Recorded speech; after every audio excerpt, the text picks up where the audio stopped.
maior. Prefácio. Na quinta-feira anterior ao início do acampamento de 1987, acordei à noite e comecei a falar com Deus. Orei em línguas por mais de 3 horas. Quando terminei de orar, tive uma visão na qual avistei o Centro de Convenções de Tulsa, onde organizamos o nosso acampamento anual. Vi que Jesus e eu estávamos em pé, perto do teto do prédio, olhando para baixo, observando um dos cultos realizados no evento. O auditório estava lotado e todos batiam palmas. Então Jesus me disse: bater palmas não significa louvar nem adorar. Isso me surpreendeu por um momento. Então o Senhor explicou-me: bater palmas é aplaudir. Se bater palmas fosse louvor ou adoração, então, nos comícios políticos, as pessoas estariam louvando e adorando a Deus ao baterem palmas. Os torcedores nas partidas de beisebol também estariam louvando o Senhor quando aplaudissem. Você não deve bater palmas para Deus, mas reverenciá-lo.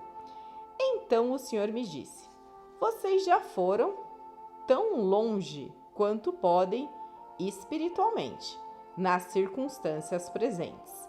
Diga ao meu povo que pare de bater palmas e comece a louvar. Desta forma, ele se moverá para uma glória maior. A maneira correta de adentrarmos na glória maior de Deus é pela reverência ao Senhor. Quando aprendemos a reverenciá-lo, sabemos quando bater palmas ou não. Algumas vezes, aplaudir é adequado, mas quando não é conveniente, desagrada ao Espírito Santo. Se o entristecermos, não podemos adentrar em uma glória maior. É vital que aprendamos a fluir com o Espírito Santo e voltemos ao verdadeiro louvor e à genuína adoração. Quando aprendemos a louvar a Deus do jeito certo, experimentaremos o mover mais profundo do Espírito Santo em nosso meio. Oro para que este livro ajude os cristãos a compreender a diferença entre bater palmas e louvar e lhes revele a importância de reverenciar Deus à medida que aprendem a caminhar em uma glória maior. Capítulo 1. Louvar a Deus é a chave para a vitória. Durante anos ensinei muito sobre oração. Quando o Senhor me orientou a organizar as reuniões do Espírito Santo, Ele me disse que ministrasse a respeito de oração nos cultos diários, por meio da doutrina e do exemplo. Fiz isso, faço e continuarei a fazer. Assim quero compartilhar com você algumas verdades sobre oração. Vamos começar analisando um texto em Atos 16. Atos 16, capítulo 25. Perto da meia-noite, Paulo e Silas oravam e cantavam hinos a Deus, e os outros presos os escutavam. Creio que a expressão perto da meia-noite, na verdade, referia-se a uma hora no meio da noite. Mas, por outro lado, acredito que a palavra meia-noite pode ser usada de modo figurado. Algumas vezes, a meia-noite é a hora mais escura da sua vida, durante sua maior provação ou seu teste, quando parece que não há saída. Note que Paulo e Silas tinham sido açoitados, as costas deles sangravam. Eles foram colocados no cárcere interior com os pés amarrados a um tronco. Estavam em uma posição desconfortável. Graças a Deus, esse texto nos diz o que fazer à meia-noite. O salmista no passado disse: a exposição das suas palavras dá luz e dá entendimento aos simples. Salmo 119, 130. Assim pode ser meia-noite em sua vida. mas você está iluminado, porque a palavra lhe diz o que fazer. Faça o que Paulo e Silas fizeram. À meia-noite, eles oravam e cantavam louvores a Deus, e os prisioneiros os escutavam. Isso significa que eles oravam e cantavam louvores em voz alta à meia-noite. Graças a Deus, não apenas os prisioneiros os escutavam, mas o Altíssimo os ouviu. O Senhor estendeu sua mão e estremeceu aquela velha prisão, até que todas as portas se abrissem e os troncos ruíssem aos pés dos presos. O carcereiro pensou que os presos tinham escapado. Ele sabia que os seus superiores o matariam se eles tivessem fugido. Então tirou a espada e quis matar-se. Atos 16, versículo 27, parte B. No entanto, Paulo disse: não te faças nenhum mal, que todos aqui estamos. Versículo 22b. O carcereiro, pedindo luz, saltou dentro e todo trêmulo se prostrou ante Paulo e Silas e, tirando-os para fora, disse: Senhores, que é necessário que eu faça para me salvar? Versículos 29 e 30. Ele foi salvo. Glória a Deus. Esse é o conceito que desejo resgatar para você. A resposta veio enquanto Paulo e Silas estavam louvando a Deus, não enquanto estavam orando. Orar é importante e tem o seu lugar, mas fazer apenas isso não realizará toda a tarefa. Isso pode surpreendê-lo, porém é absolutamente verdadeiro. A oração sem o louvor funcionou para Paulo e Silas? Não, pois a resposta veio enquanto eles louvavam a Deus. Creio que se o povo parasse de orar sobre a mesma coisa e começasse a louvar a Deus, não demoraria a obter a resposta e a vitória.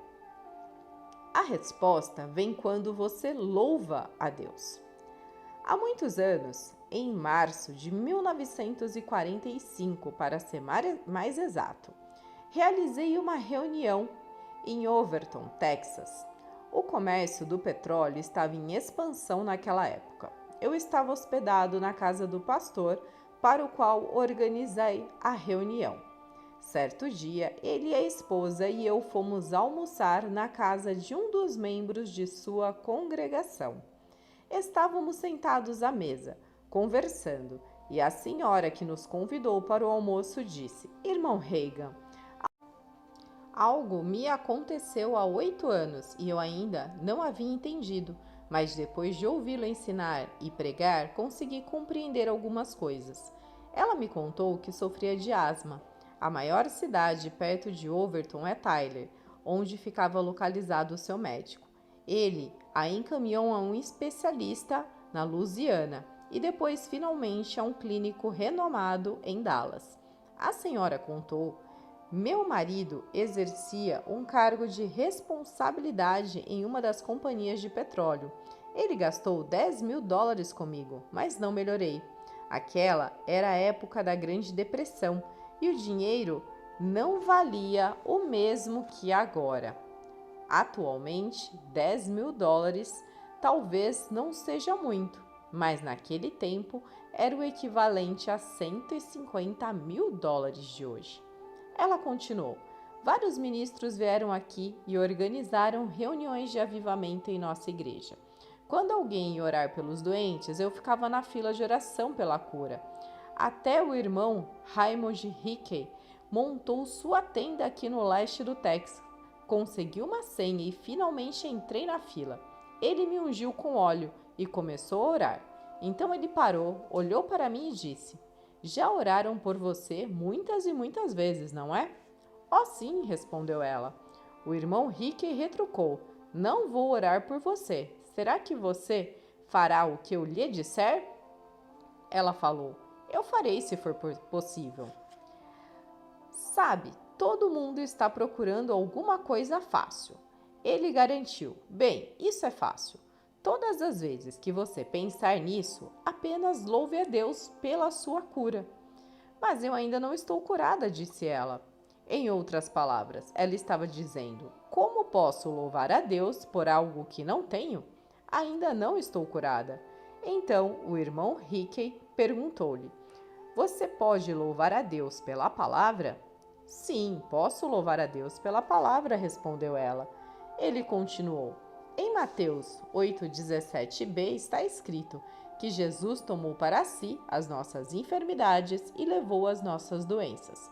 Em 1 Pedro 2,24c é dito que pelas suas feridas fostes sarados.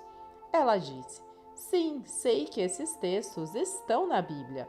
Então o irmão Hickey insistiu: tudo bem, todas as vezes que você pensar em seu problema, apenas diga: obrigado, Pai, pela palavra. De acordo com ela, estou curada.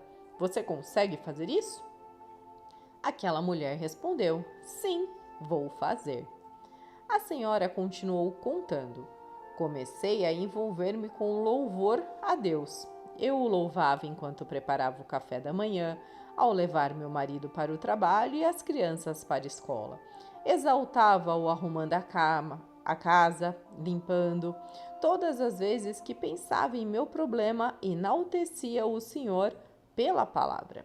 Cheguei ao ponto de ir para a cama e acordar bendizendo o nome de Deus pela palavra.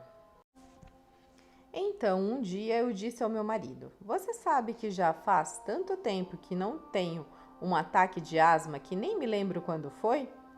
Eu me lembro, faz 30 dias, meu marido respondeu. Ela concluiu: irmão Reagan, aqueles 30 dias se prolongaram por 8 anos e nunca mais tive outro ataque de asma. Todos os evangelistas de cura que foram ministrar naquela igreja local tinham orado por ela, mas a resposta veio quando aquela senhora começou a louvar a Deus. Citarei outros testemunhos de como o louvor a Deus leva à vitória. Ouvi um irmão falar sobre uma cura ocorrida em 1937. Em 1941, ele organizou uma reunião de avivamento em minha igreja e eu lhe perguntei pessoalmente sobre o seu testemunho. Ele era um rapaz que em seus 20 ou 30 anos encontrou uma jovem graciosa em uma daquelas reuniões. Eles namoraram e casaram-se. Ele era um evangelista e ela uma cantora maravilhosa, uma dupla esplêndida para o ministério. Eles pregavam constantemente em reuniões por todo o Texas, Oklahoma, Novo México, Arkansas e Louisiana. Na época, o médico desse irmão descobriu que ele tinha tuberculose. Se você voltar no tempo e checar os registros, descobrirá que por volta de 1930, a tuberculose era quase a causa número 1 de morte nos Estados Unidos. O irmão me relatou: na última noite de todas as reuniões ministradas por mim, eu contava para as pessoas que tinha tuberculose. Então, pedi aos irmãos que orassem por mim todas as vezes que lembrassem. Naturalmente, todos diziam que orariam por ele. Centenas de pessoas oravam, mesmo que por uns poucos minutos por dia. Assim, se somarmos os tempos dedicados à oração por cada um, estimamos que foram muitas horas de intercessão em favor daquele irmão. No entanto, ele piorava constantemente. No final, não podia mais prosseguir com o ministério. Então foi para a fazenda do seu sogro a cerca de 80 quilômetros ao sul de Dallas, a fim de morrer. Aquele homem tinha uma hemorragia pulmonar e ficou preso ao leito. Ele relatou: eu não conseguia mudar de lado na cama, estava muito fraco, à beira da morte. As pessoas tinham que me virar em um lençol, mas eu ainda conseguia mover a minha cabeça. Um dia, meu sogro saiu para lavrar a fazenda e minha esposa e minha sogra estavam nos fundos da casa lavando roupas em um velho tanque. Virei a minha cabeça, olhei pela janela. Vi uns arbustos e algumas árvores a cerca de 400 metros da casa. Não sei porquê, mas orei: Pai, se tu me deres força suficiente para descer até aquela árvore, orarei até ser curado ou morrer. Um dos dois. Então fiz um esforço, consegui levantar-me e seguir devagar até o arbusto. Quando cheguei lá, rendi-me e caí no chão. Não tinha força suficiente sequer para sussurrar, mas disse para mim mesmo: quando conseguir o vigor necessário, começarei a orar e prosseguirei até ser curado ou morrer. Enquanto fiquei lá deitado, comecei a pensar: se apenas a oração desse resultado, eu já estaria curado, porque centenas de pessoas oraram. Então mudei meu pensamento e disse: ficarei deitado aqui e louvarei a Deus até ser curado ou morrer. Isso exigiu toda a força que eu tinha para sussurrar: louvado seja Deus, glória a Deus. Mas ao fim de 2 horas e meia, eu estava de pé, gritando: louvado seja Deus, tão alto que as pessoas me ouviam a 3 quilômetros de distância, e fiquei curado desde então. Sabe, a vitória, a resposta chegou enquanto aquele homem louvava a Deus. Graças ao Senhor pela oração. Você deve entender que não estou depreciando a oração.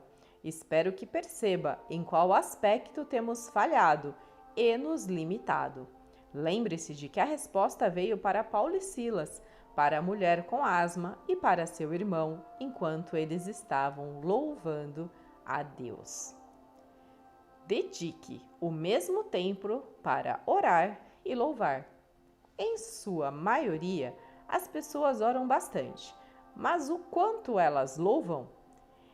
Estão sempre pedindo a Deus que faça algo. Isso é bíblico. Contudo, quando passamos um tempo em comunhão com o Senhor, orando e cantando louvores a Ele, vemos as manifestações tremendas do seu poder em nossa vida. Atos 16, 25 e 26. Perto da meia-noite, Paulo e Silas oravam e cantavam hinos a Deus, e os outros presos os escutavam. E de repente sobreveio um tão grande terremoto que os alicerces do cárcere se moveram, e logo se abriram todas as portas, e foram soltas as prisões de todos. É importante notar que Paulo e Silas dedicavam um tempo igual para a oração e louvor. Eles já haviam oferecido a oração a Deus, mas a sua resposta veio quando ofereceram louvor a Ele. No início, quando fui para o meio pentecostal, em 1937, li o testemunho de cura de uma missionária em uma revista carismática. Ela disse que havia sido curada de varíola muitos anos antes da vacina ter sido desenvolvida. Quando a mulher contraiu a doença, o médico a isolou por causa do perigo do contágio.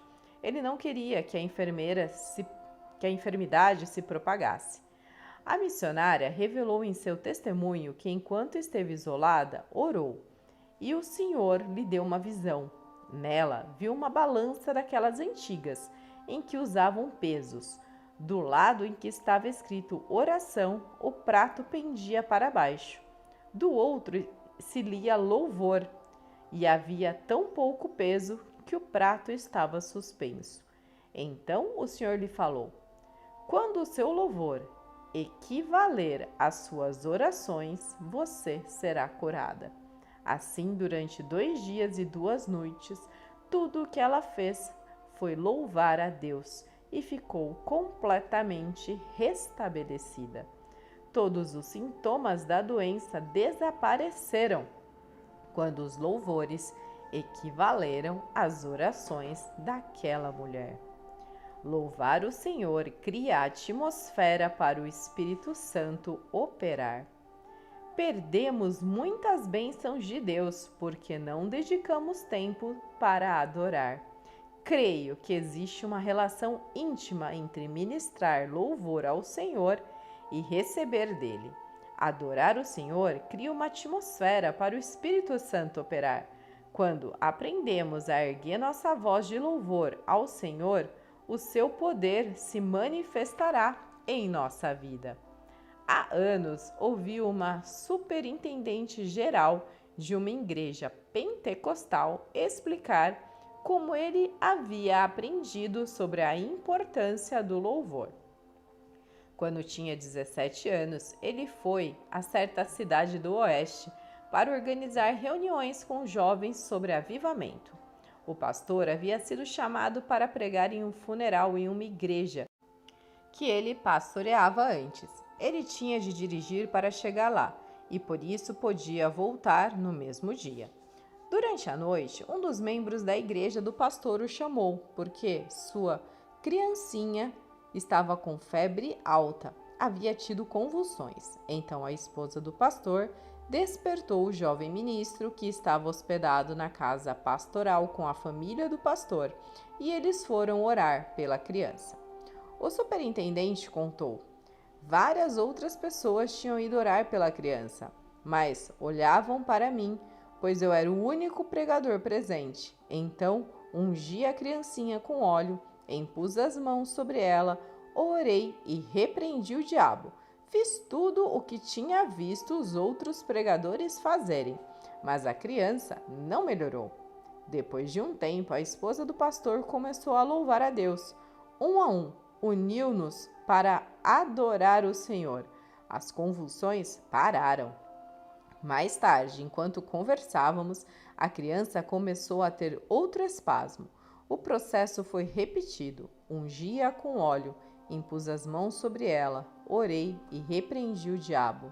Então a esposa do pastor novamente louvou a Deus e todos nos juntamos a ela. As convulsões pararam definitivamente.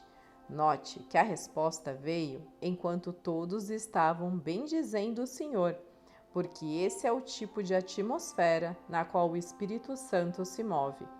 Foi correto orar. A oração é o primeiro passo. No entanto, se nosso desejo foi subir em uma plataforma alta e dermos somente um passo adiante, isso não significa que já estamos em cima dela. Teremos de andar mais um pouco até chegarmos onde queremos.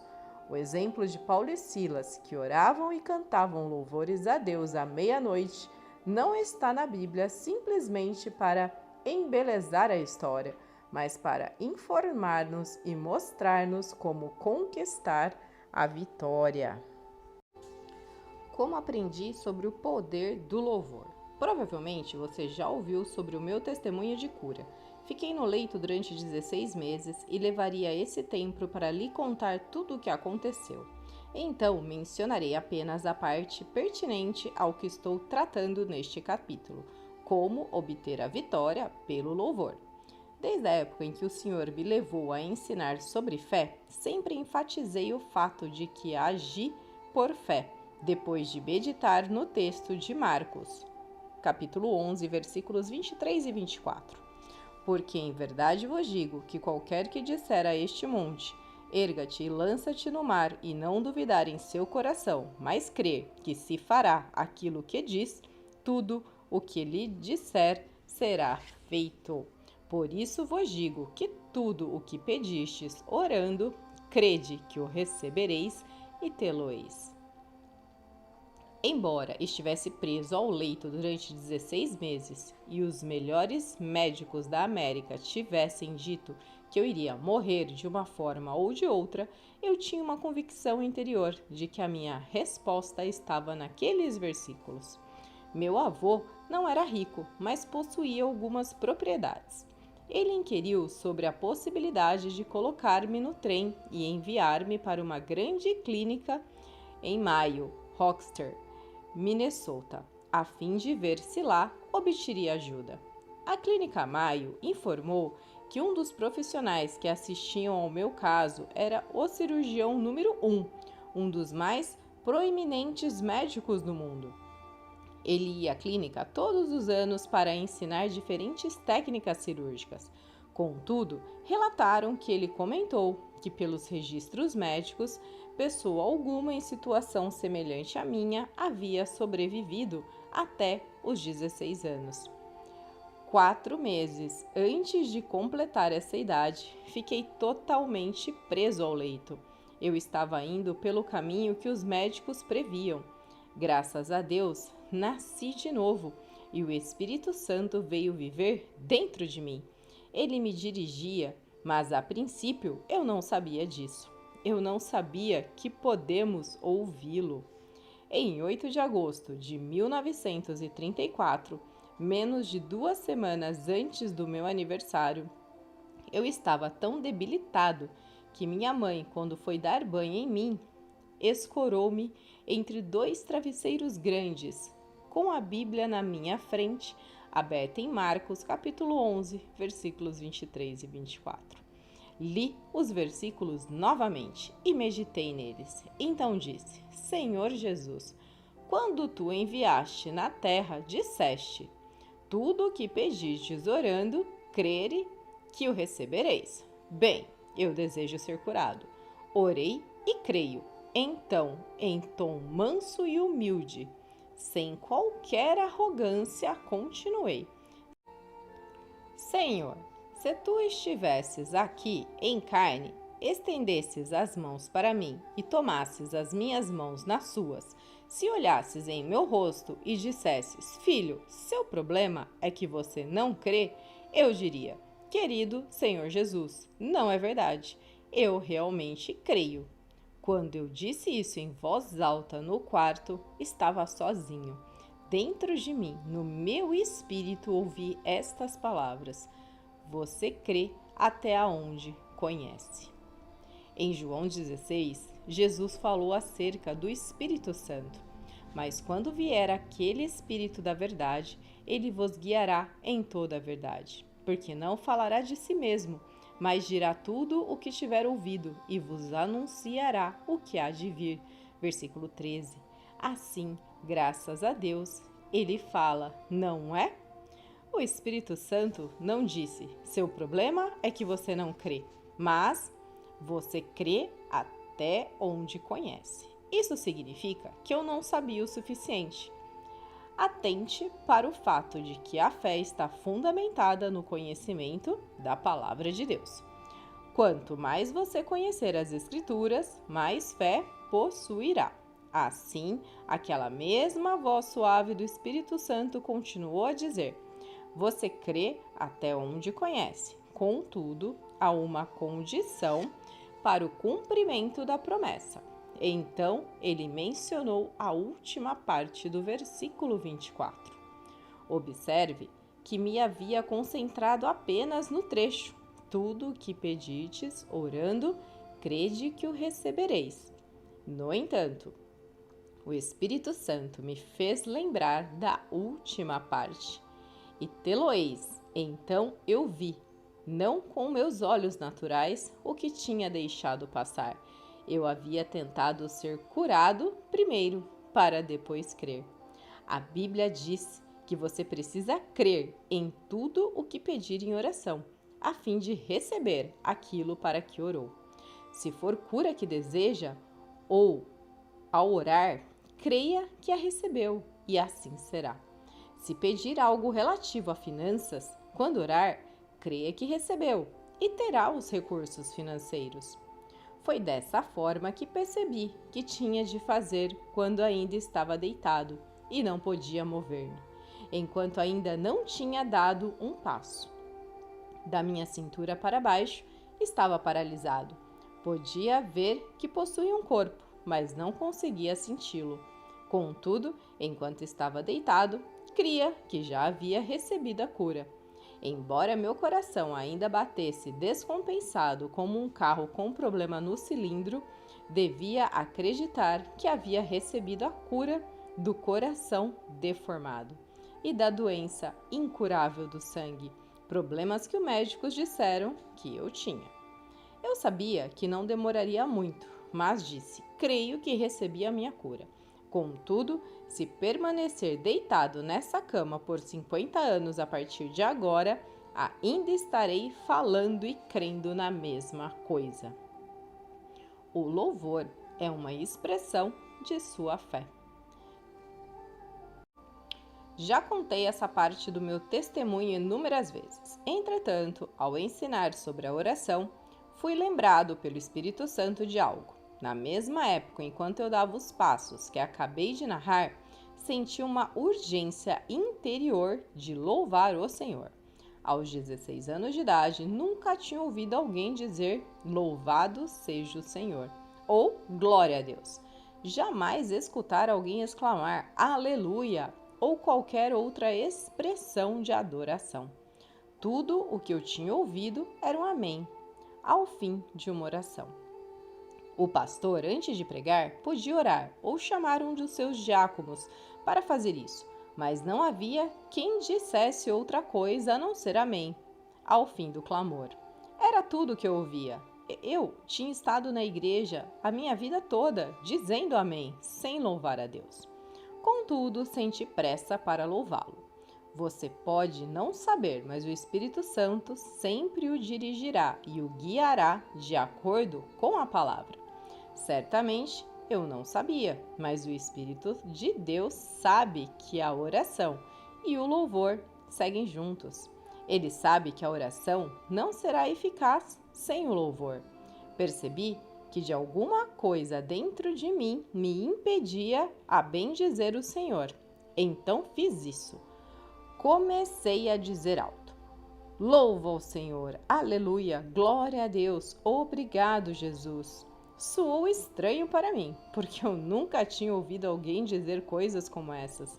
Simplesmente obedeci àquela urgência interna e falei: glória a Deus, aleluia, creio que estou curado, creio que recebi a cura. Acho que devo ter louvado a Deus por uns 10 minutos. Então ouvi as seguintes palavras em meu espírito: agora tu crês que estás bem. Eu disse: certamente. A seguir, ouvir a voz suave ordenar: levanta-te então. As pessoas que estão bem devem estar de pé às 10 horas da manhã. Agora me diga, como uma pessoa paralítica pode levantar-se? No entanto, esforcei-me. Apoiei-me na quina da cama com meus braços ao redor dela e meus joelhos a 5 centímetros do chão.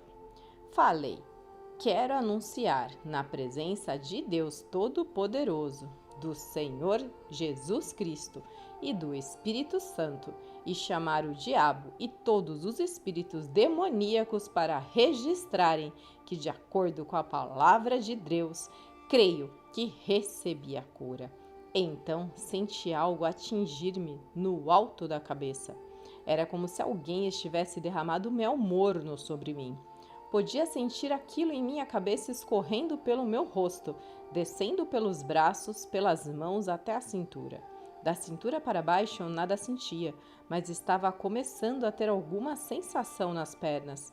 Suponho que todos os nervos dos membros inferiores foram reativados, porque por breves segundos parecia que alguém estava espetando milhares de alfinetes neles. 1 ou 2 dias mais tarde, comentei com uma pessoa: doeu tanto que eu podia ter gritado se não tivesse me sentindo tão bem. Isso soa como uma contradição, mas quando você não tem sensação alguma, parece bom sentir algo. Bem, a dor não durou muito. E logo eu estava em pé. Glória a Deus! Aqui está o que eu quero que você perceba. A resposta veio enquanto eu estava louvando a Deus. Glória a Deus!